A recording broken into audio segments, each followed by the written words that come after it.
David had been working night shifts at the old observatory for 3 years. It wasn't the most exciting job in the world, but it paid the bills and gave him plenty of quiet time to think. The place sat on a hill about 20 miles outside the city, surrounded by nothing but desert and stars. Most nights were the same routine. Check the doors, walk around the building, make sure nobody was trying to steal the expensive equipment inside. The scientists who worked there during the day were nice enough, but David rarely saw them. He was the guy who kept watch when everyone else went home. It was a Tuesday night in October when everything changed. The air was crisp and clear, perfect for stargazing if you were into that sort of thing. David was making his usual rounds when he heard something that made him stop in his tracks. It sounded like someone groaning in pain. At first, he thought maybe it was an animal. Coyotes sometimes wandered up from the valley below, but as he got closer to the sound, he realized it was definitely human. Someone was hurt, and they were behind the main building near the old storage shed. David grabbed his flashlight and jogged toward the noise. What he found there would stick with him for the rest of his life. A man was lying on the ground, clearly, in bad shape. His clothes were torn and there was blood on his hands and face, but something about him seemed different. The injured man looked up when David's flashlight hit him. His eyes were the strangest color David had ever seen. Not quite blue, not quite green, but something in between that seemed to catch the light in an unusual way.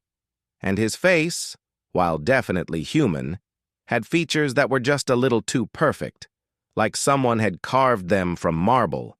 "Please," the man said, his voice strangely formal. "I require assistance." Most people would have called 911 right away, but something made David hesitate. Maybe it was the way the stranger spoke, or maybe it was the look in those unusual eyes. Instead of reaching for his phone, David knelt down beside him. "What happened to you?" David asked. The man tried to sit up, but winced in pain. "There was an accident. My vehicle, it malfunctioned. I was thrown from it during the impact." David looked around but didn't see any car or motorcycle nearby. The nearest road was half a mile away. How had this guy gotten here? "Where's your vehicle now?" David asked. The stranger's eyes darted away. "It was destroyed. Completely. There is nothing left to find." Something about the way he said it made David's skin crawl, but not in a bad way. It was more like the feeling you get when you're standing at the edge of a cliff, looking down into something vast and unknown. Over the next hour, David helped the injured man into the observatory's break room. The guy said his name was Alex, and he claimed to be from somewhere in Eastern Europe. That would explain the formal way he talked, David figured. English probably wasn't his first language. Alex's injuries looked worse than they actually were. Most of the blood came from small cuts that had already stopped bleeding.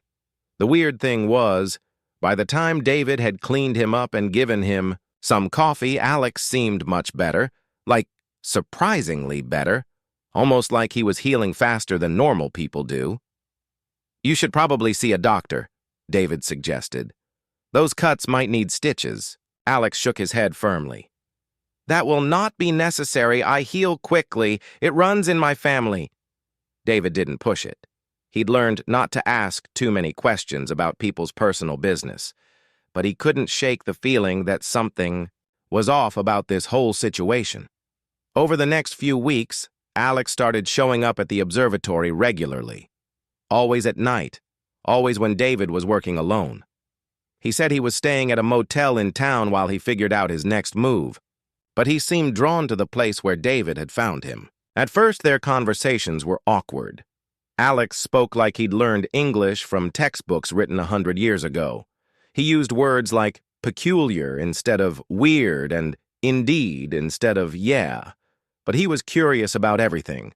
He asked David about his job, his life, what it was like growing up in America. The thing that really got David's attention was how much Alex knew about space. Not just the basic stuff you learn in school, but deep, detailed knowledge about stars and planets and cosmic events. When David mentioned that the scientists at the observatory were excited about some new discovery, Alex would nod knowingly and explain it in ways that made everything crystal clear. How do you know all this stuff? David asked one night. Alex was quiet for a long moment, staring up at the stars through the break room window. I have always been fascinated by the cosmos. Where I come from, we spend much time studying the night sky. Are you some kind of scientist or something? In a way, yes, though my methods of study are different from what you might expect. David learned that Alex had an incredible ability to predict the weather. Not just the next day's forecast, but specific changes that wouldn't happen for weeks. He'd mentioned that a storm was coming from the northwest, and sure enough, 2 weeks later it would hit exactly as he'd described. Lucky guesses, Alex would say when David asked about it. But David had been around long enough to know the difference between luck and knowledge. The friendship grew slowly. David started bringing extra food from home, and Alex would share stories about the place he came from.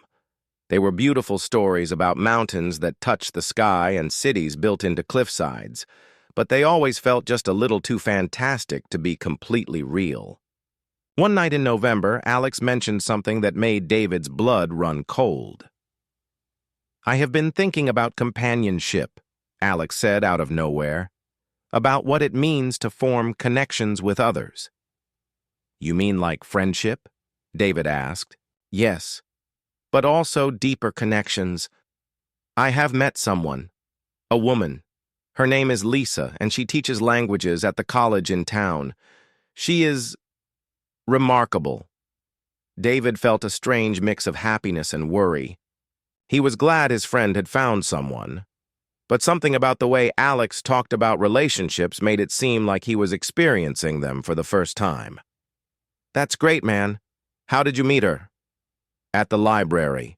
She was researching ancient languages, and I was able to help her with some translations. She believes I am from a remote region of Romania, where such knowledge is still preserved in old families.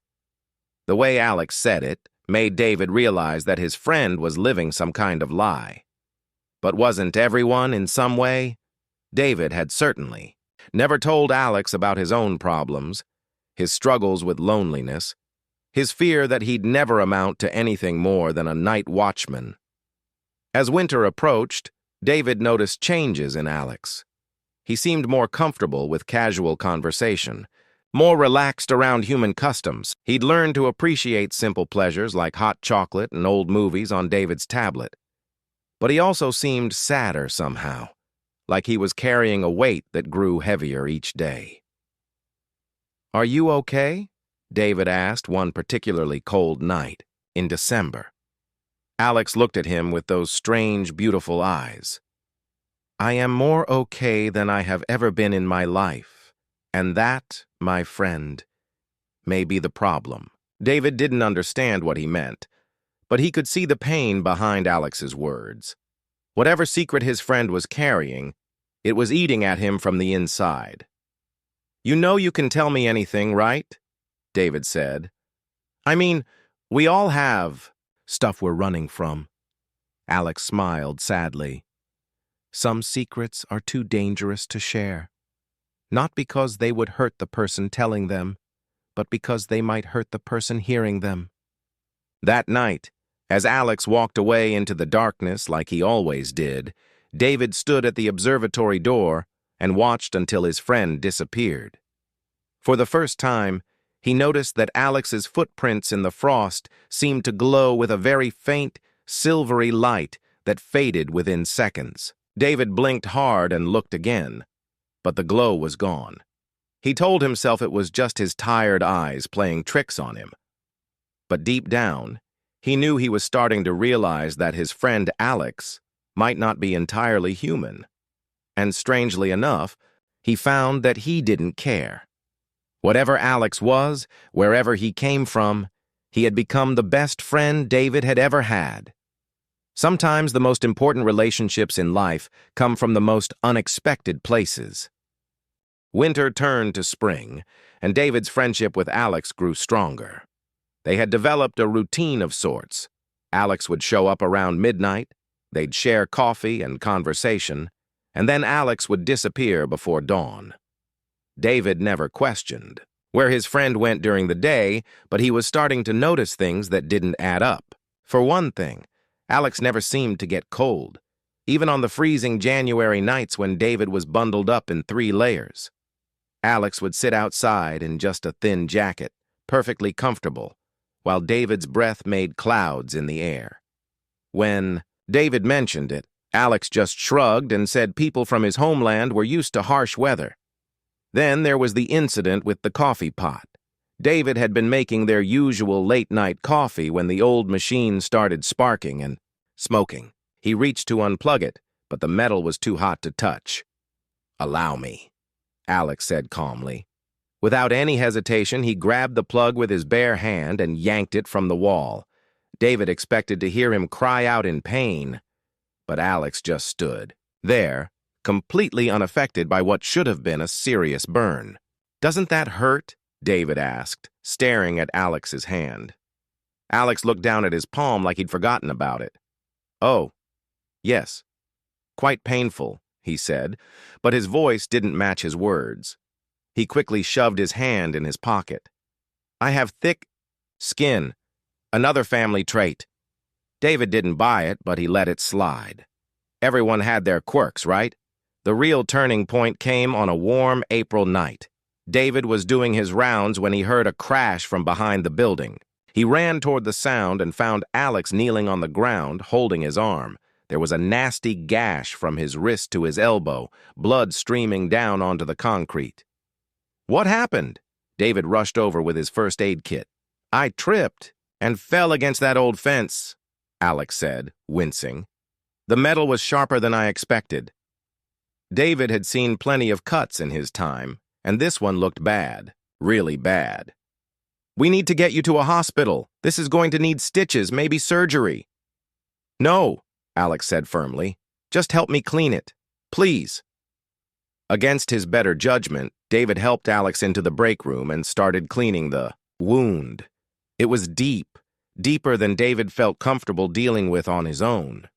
But as he worked, something incredible happened. The bleeding slowed, then stopped. Then right before David's eyes, the edges of the cut started coming together. Not healing exactly, but definitely closing faster than any wound should. And there was a faint, silvery glow coming from Alex's skin around the injury. David sat back, his hands shaking. "What the hell is happening?" Alex looked up at him, and for the first time since they'd met, his carefully controlled expression cracked. David could see fear there, and sadness, and something that looked like relief. "I suppose it is time you knew the truth," Alex said quietly. Over the next hour, Alex told David a story that should have sounded completely crazy. He explained that he wasn't from Romania or anywhere else on Earth. He was from a planet called Kepler 442b, about 1,200 light-years away. His people had been studying Earth for decades, sending small teams to live among humans and learn about their culture. "We are peaceful explorers," Alex explained. "We seek to understand other civilizations before making contact. Too many species have been damaged by first encounters that went badly."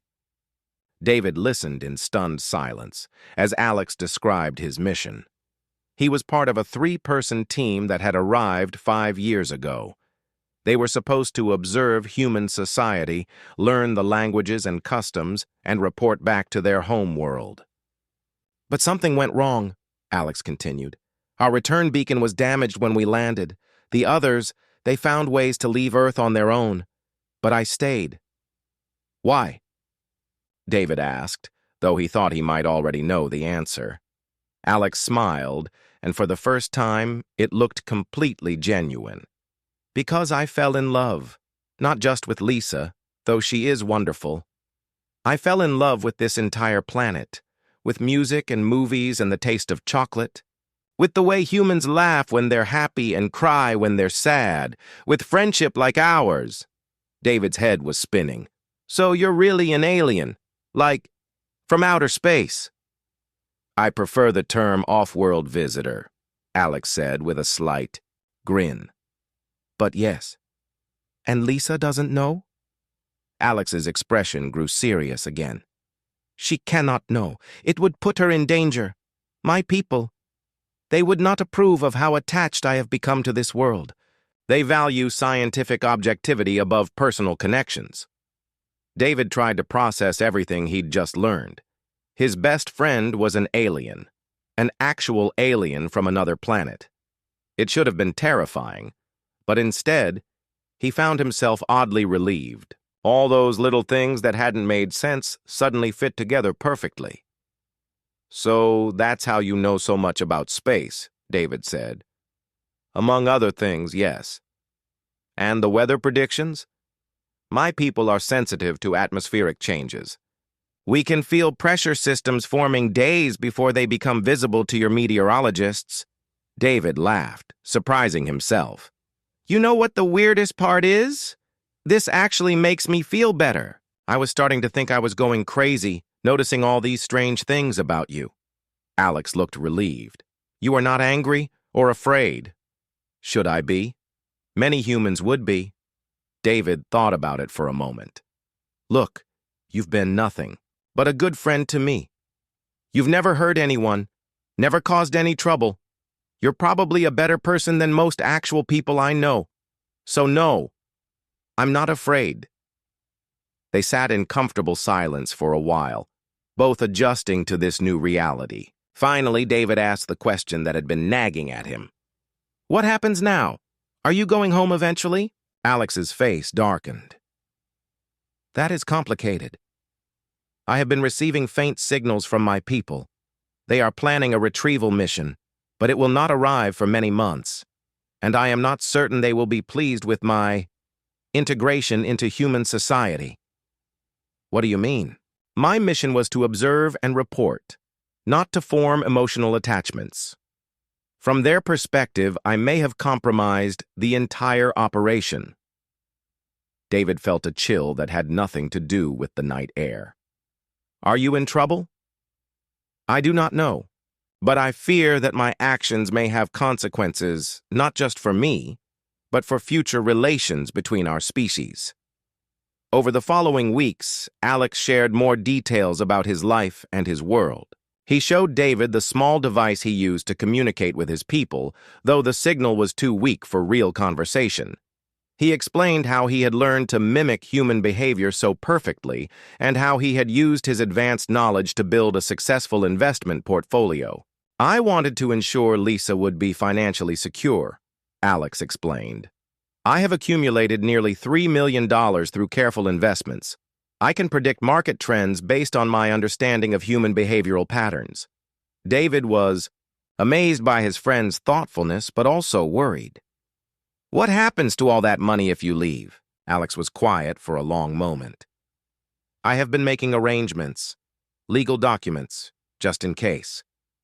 The way he said it made David's stomach drop. Just in case of what? David, there is something else you should know. My people are not designed to survive on Earth indefinitely. Our biology is adapted to our home world's unique atmosphere and gravity. Extended exposure to your environment eventually becomes problematic. What kind of problematic? Alex met his eyes. The kind that could be permanent. David felt like the ground was shifting beneath his feet. His friend wasn't just hiding his identity from the woman he loved. He was slowly dying, and she had no idea. The weight of that secret, combined with everything else Alex was carrying, seemed almost unbearable. Does Lisa suspect anything? David asked. She knows something is troubling me. She thinks perhaps I am homesick, or that I have family problems back in Romania. I have been distant lately. It is difficult to be close to someone when you are keeping such enormous secrets. David watched his friend's face and saw the pain there. Alex was trapped between two worlds, literally. He had found love and happiness on Earth, but his very presence here was killing him. And the people he cared about most had no idea what he was sacrificing just to be near them. That night, as Alex prepared to leave, He turned back to David one more time. "Thank you," he said simply. "For what?" "For accepting me. For not running away when you learned the truth. I have been alone with these secrets for so long, having someone who knows, someone who understands. It means more than you can imagine." After Alex disappeared into the darkness, David stood outside the observatory for a long time, looking up at the stars. Somewhere up there was Alex's home world, full of people who might never understand why their colleague had chosen love over duty. For the first time since meeting Alex, David felt truly afraid, not of his friend, but for him, because he was starting to realize that this story might not have a happy ending. Summer arrived with a heat wave that made David's night shifts almost unbearable. Even at midnight, the temperature was still in the 90s. But what worried him more than the weather was what he was seeing in his friend Alex. The changes started. Small. Alex would stumble slightly when walking or pause mid-sentence like he'd forgotten what he was saying. At first, David thought maybe his friend was just tired. After all, maintaining a double life had to be exhausting. But by July, the symptoms were getting worse. Much worse. David was in the break room one night when he heard a crash outside. He ran out to find Alex on his hands and knees, looking dazed and confused. The strange thing was, Alex's appearance seemed to flicker, like a bad TV signal. For just a second, David could have sworn he saw something different. Skin with a faint, silvery tint, and those unusual eyes glowing brighter than ever. "Alex!" David rushed over and helped his friend sit up. "What happened?" Alex blinked several times, and his appearance stabilized back to normal. I lost my balance. These episodes are becoming more frequent." "Episodes? How long has this been going on?" Alex looked away, embarrassed. "A few months now. I did not want to worry you." David felt a surge of frustration mixed with fear. "Are you kidding me? Of course I'm worried. What's causing this?" For a long moment, Alex didn't answer. When he finally spoke, his voice was barely above a whisper. "My body is breaking down, David. The extended exposure to Earth's environment is killing me." The words hit David like a punch to the gut. He'd suspected something was seriously wrong, but hearing it confirmed made everything real in the worst possible way. "How long?" David asked. "My people typically cannot survive more than 6 Earth years on other worlds. I have been here for 5 years and 8 months. David did the math in his head and felt sick. "So you have, 4 months left?" "Perhaps less. The deterioration appears to be accelerating." They sat in silence for a while, both processing the terrible reality of the situation. Finally, David asked the question he'd been dreading. "Does Lisa know you're sick?" Alex's face crumpled with pain. "She knows something is wrong. I have been different lately, distant. I cannot focus during our conversations. Sometimes I forget simple human customs that I have known for years. You have to tell her the truth." "I cannot." Alex's voice was firm, but David could hear the anguish underneath. "It would destroy her understanding of reality. And worse, it might put her in danger when my people arrive." "Your people are still coming?" Alex nodded weakly. "The signals are getting stronger. They will be here within the next few months. But David, I fear they may not come in peace when they discover how far I have strayed from my mission." This was getting worse by the minute. David helped Alex to his feet and guided him back inside. His friend moved like someone much older, each step careful and deliberate. "There has to be something we can do," David said. "Some kind of treatment. Or medicine from your world?" "The device I carry has limited medical capabilities, but it is designed for minor injuries, not systemic biological failure. I am dying, David. There is no changing that fact." Over the following weeks, David watched his friend slowly fading away. Alex's memory problems got worse. He would sometimes forget David's name or call him by the name of someone from his home, world. His physical appearance became harder to maintain. David would catch glimpses of that silvery skin tone or see Alex's eyes glowing when he thought no one was looking. The hardest part was watching Alex try to interact with Lisa. She had started coming by the observatory occasionally, bringing dinner for her husband and staying to chat with David. She was a lovely woman, clearly intelligent and kind, and she was obviously worried sick about Alex. "He's been having these terrible headaches," she told David one evening while Alex was in the bathroom. "And sometimes he says things that don't make sense. Yesterday he told me he missed the sound of his home's 3 moons rising. When I asked what he meant, he just looked confused, like he couldn't remember saying it." David's heart broke for her. She was watching the man she loved disappear bit by bit, and she had no idea why. "Maybe he should see a doctor," David suggested carefully. Lisa sighed. "I've been trying to convince him for weeks. He keeps saying doctors from his region handle things differently, that he needs to contact his family's physician back home." "But David, I've never even met his family. He says they're very traditional and don't approve of him marrying an outsider." Every lie Alex had constructed to protect her was now falling apart, making Lisa doubt not just his health, but their entire relationship. David could see the hurt and confusion in her eyes. After Lisa left that night, David confronted Alex about the situation. "You're losing control," David said. "She's starting to suspect that everything you've told her is a lie." Alex slumped, in his chair, looking older than David had ever seen him. "I know. The mental deterioration makes it difficult to maintain consistent stories. But what choice do I have? If I tell her the truth now, in my condition, she will think I am having a complete mental breakdown. Maybe that would be easier for her to handle than thinking you've been lying about everything since the day you met." Alex was quiet for a long time. When he finally spoke, his voice was full of regret. "I have made so many mistakes, David. I came here to study your people, but instead I became one of you.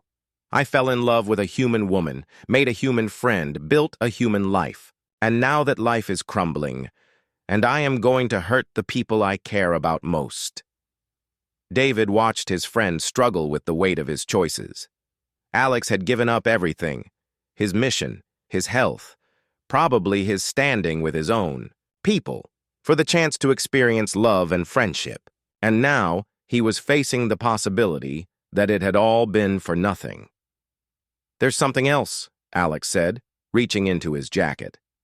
He pulled out a small, crystalline device that pulsed with soft light. "This contains all of my financial information, investment strategies, and legal documents. I have been preparing for my death, David. Don't talk like that. I must, when I die. My assets will transfer to both you and Lisa. The money I have earned through my investments, nearly $3 million now, will be enough to ensure her financial security for the rest of her life." David stared at the device, in Alex's hands. "You're really going to leave her a fortune from a dead husband she never really knew?"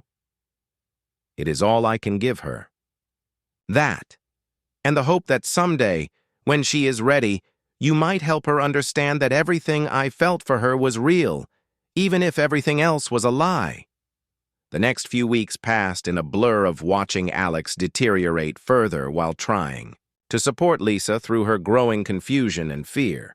She had started asking more pointed questions about Alex's background, his family, his mysterious illness that no doctor seemed able to diagnose. One night in early August, Alex collapsed completely. David found him on the observatory floor, unconscious and barely breathing. His skin had taken on that silvery tone permanently now, and his body temperature was dropping dangerously low. When Alex finally woke up, he looked at David with eyes that seemed to hold all the sadness in the universe. "It is time," he said, simply. "I need to make a recording for Lisa, a final message that explains everything. And David, I need you to promise me something. Anything. When I am gone, wait at least 3 months before you show her the recording. Let her grieve the man she thought she knew first. Then, when she is ready to hear the truth, help her understand that love can exist even across the vastness of space. As David helped his dying friend prepare his final goodbye to the woman he loved, he realized that he was about to become the keeper of the most incredible and heartbreaking secret in human history. An alien had come to Earth, fallen in love, and died for that love. And soon, David would be the only person left who knew the whole truth. September brought cooler nights, but Alex's condition continued to worsen rapidly. David could barely recognize his friend anymore. The vibrant, curious person he'd met almost a year ago had been replaced by someone who struggled to remember basic things and could barely walk without help. The hardest part was watching Alex try to hide his deterioration from Lisa. She visited almost every night now, bringing soup and medicine that couldn't possibly help with his real condition. David could see the desperation in her eyes as she watched her husband fading away and couldn't understand why. "The doctors say all his tests come back normal," she told David one evening while Alex slept in the break room. "But look at him. He's lost 30 pounds in 2 months. His skin has this strange, pale color, and sometimes when he sleeps, I swear it looks like he's glowing." David's heart ached for her. She was seeing the signs of Alex's true nature but had no context to understand what they meant. "Maybe it's some rare condition," David suggested weakly. "Something the doctors haven't seen before." Lisa laughed bitterly. "That's what I keep telling myself. But David, yesterday he started speaking in a language I've never heard before. It was beautiful, like singing. But when I asked him about it, he didn't remember doing it at all." After Lisa left that night, David found Alex sitting outside, staring up at the stars with tears streaming down his face. "She deserves so much better than this," Alex whispered. "She married a man who doesn't exist, and now she has to watch him die without ever knowing why." "You could still tell her," David said gently. "She loves you. Maybe she'd understand." Alex shook his head. "Look at me, David. My human appearance is failing. My memory comes and goes. If I told her the truth now, she would think I had lost my mind completely. It would be cruel to burden her with such an impossible story when I am clearly dying." Over the next few weeks, Alex spent most of his time preparing for the end. He showed David how to access his investment accounts and explained his strategies for predicting market changes. The system was incredibly complex, based on understanding, human psychology, and global patterns that wouldn't be obvious for months or even years. "I have left detailed instructions," Alex explained during one of his clearer moments. "The investments are set up to continue generating returns long after I am gone. Lisa will never have to worry about money." "What about your people?" David asked. "Are they still coming?" Alex nodded slowly. "The signals are much stronger now. They will arrive within weeks, not months. But David, I need you to understand something important. When they come, they cannot know about you or Lisa." "Why not?" "Because my integration into human society was unauthorized. If they discover that I formed emotional attachments, shared knowledge about our species, or left behind evidence of our existence, they may decide that Earth is too dangerous for future contact." David felt a chill run down his spine. "What does that mean exactly?" "It means they might take steps to ensure that no human ever learns about us again. They might alter memories, remove evidence, or worse, decide that this planet is too risky for our people to ever visit." The weight of responsibility settling on David's shoulders was enormous. Not only was he going to lose his best friend, but he was also going to become the guardian of a secret that could affect the future of human-alien relations. "I have prepared something for Lisa," Alex said, pulling out a small recording device. "A video message that explains everything, but you must promise me you will not show it to her until she has had time to grieve properly." "How will I know when the right time is?" Alex managed a weak smile. "You will know. She is stronger than she realizes, but losing a husband will test that strength. Wait until she has found some peace with my death.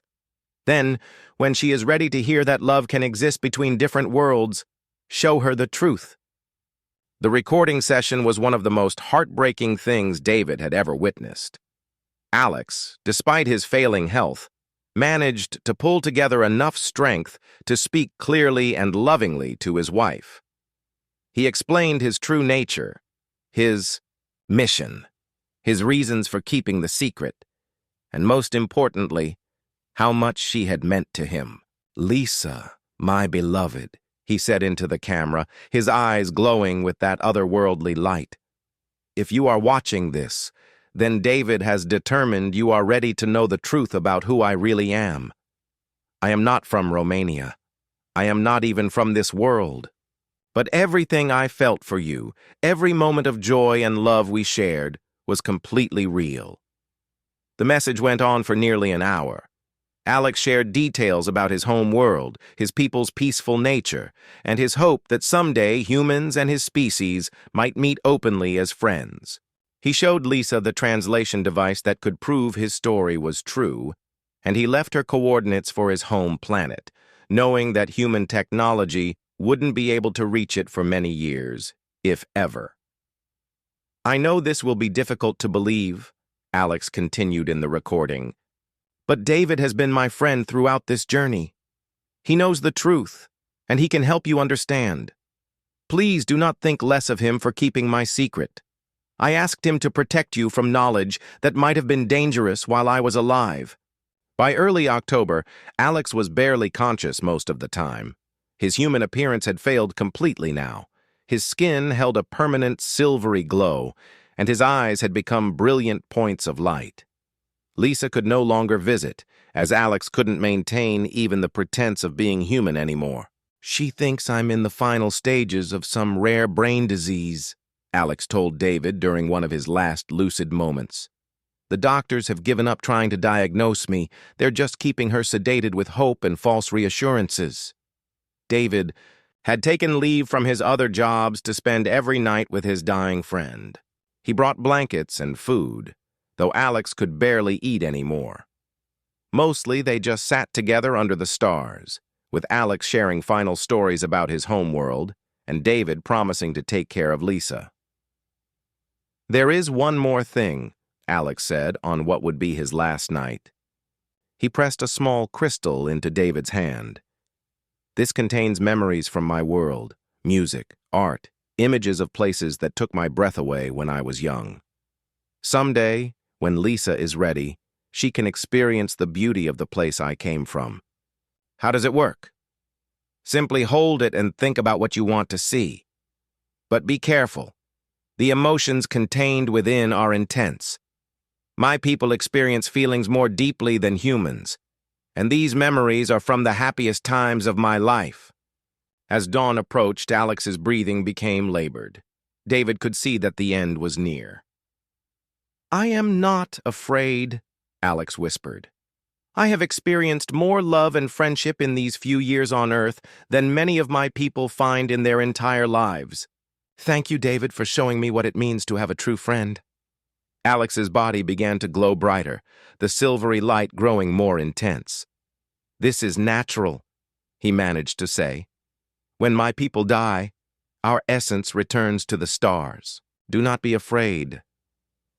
David watched in wonder and grief as his friend's body gradually dissolved into points of light that rose up toward the sky like sparks from a fire.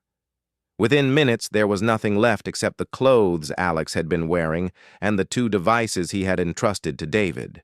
Sitting alone in the pre-dawn darkness, David realized that he had just witnessed something no other human had ever seen, an alien's natural death, beautiful and peaceful and completely beyond anything Earth's science could explain. But his grief was overwhelming. He had lost the best friend he'd ever had, and now he faced the impossible task of helping the woman Alex loved come to terms with a truth that would change her understanding of everything. As the sun rose over the observatory, David carefully, gathered Alex's belongings, and prepared to face a world where he was now the sole keeper of the most extraordinary secret in human history. 3 months after Alex's death, David finally worked up the courage to approach Lisa. She had been devastated by the loss, especially since the doctors couldn't explain what had killed her husband. The official cause of death was listed as unknown, systemic failure, which satisfied no one but was the best medical science could offer.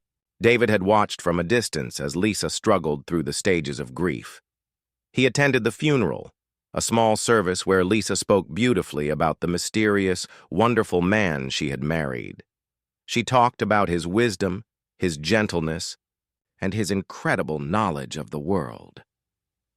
David had to fight back tears, knowing the full truth of what she was describing.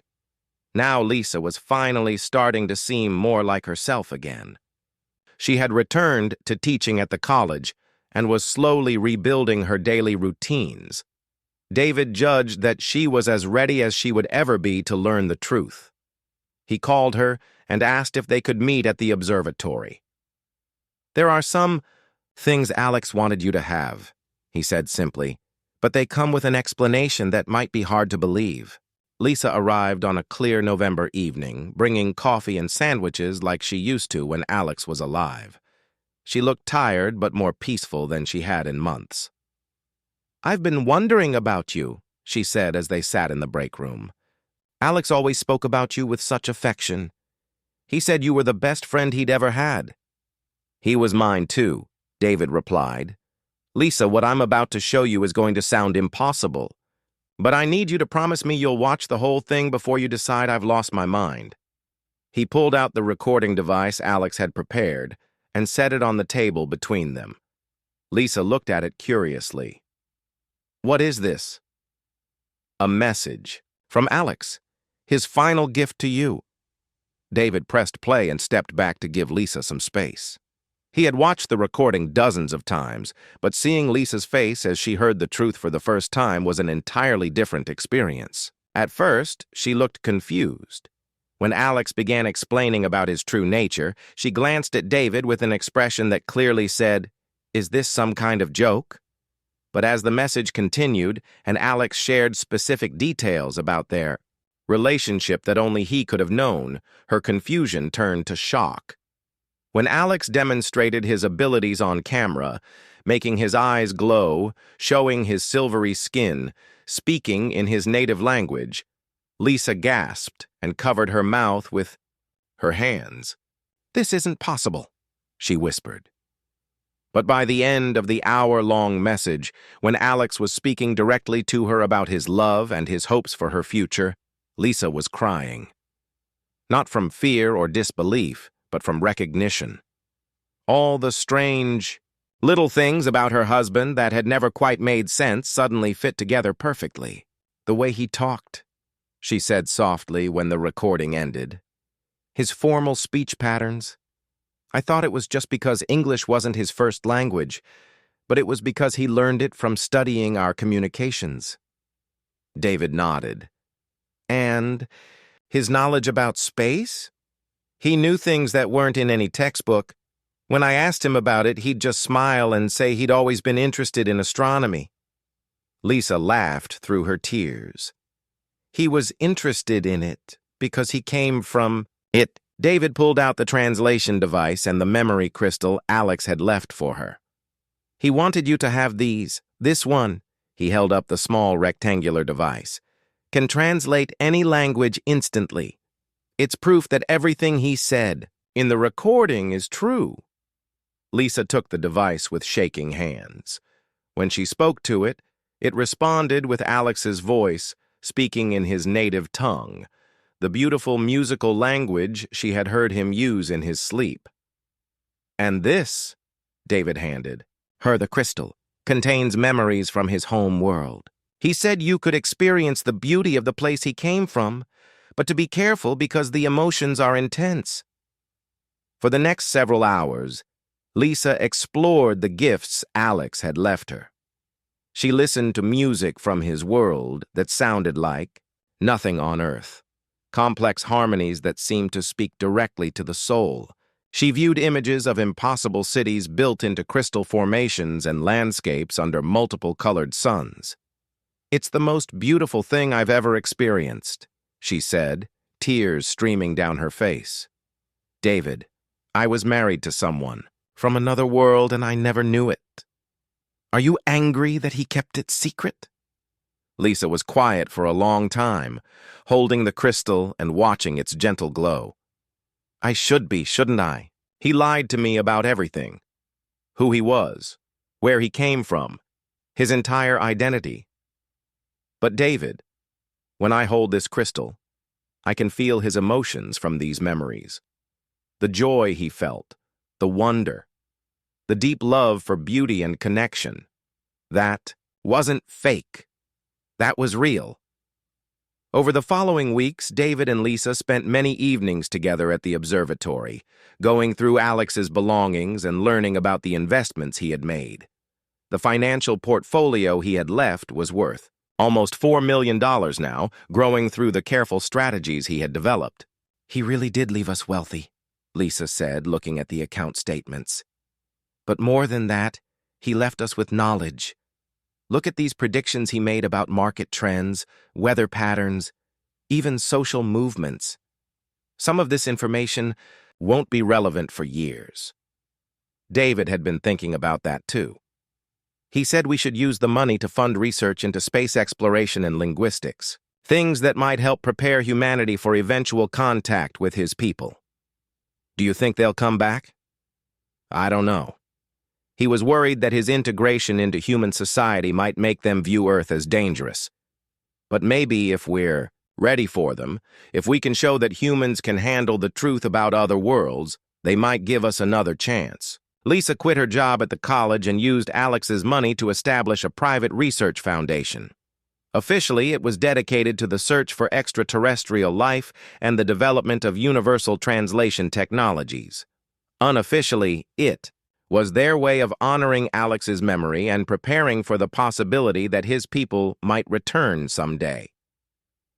David left his job as a security guard and became the foundation's director of operations.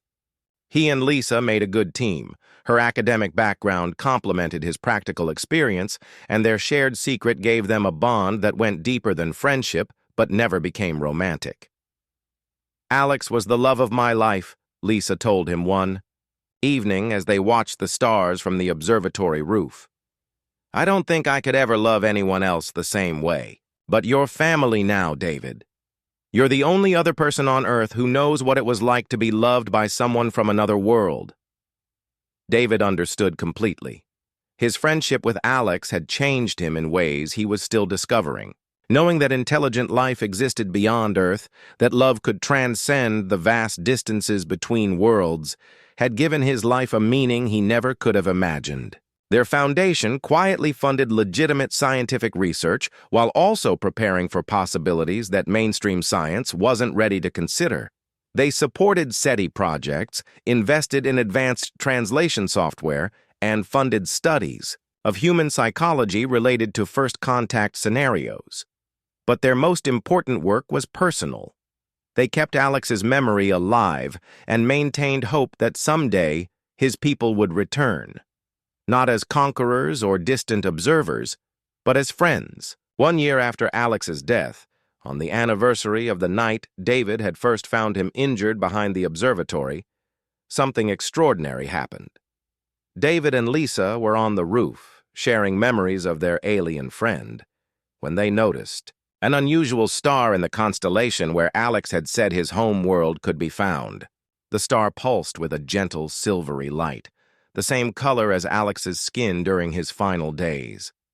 It appeared for exactly 1 hour, then faded back to normal brightness. "Do you think that was them?" Lisa asked, her voice full of wonder. "I think Alex would want us to believe it was," David replied. "Whether it's his people checking on us or just his way of saying hello from wherever he is now."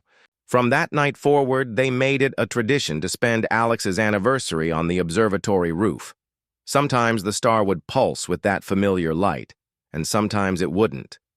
But every time they looked up at the vast expanse of space, They remembered that somewhere out there, an entire civilization existed that valued love and friendship just as much as humans did. Lisa never remarried, but she lived a rich, full life dedicated to scientific discovery and the hope of peaceful contact between worlds. David remained her closest friend and partner in their shared mission to prepare humanity for a larger universe. And sometimes, late at night when they were working in the observatory, they would hear something that sounded almost like music drifting on the wind. Complex harmonies that reminded them of the songs from Alex's world, as if their friend was still out there somewhere, watching over the planet he had learned to love and the people who had learned to love him in return. In the end, Alex's greatest gift wasn't the money or the technology he left behind. It was the knowledge that love truly is universal, capable of crossing any distance and connecting hearts across the vast loneliness of space. And that gift would live on in David and Lisa's work, preparing the way for a future where Earth might finally take its place in a larger community of worlds.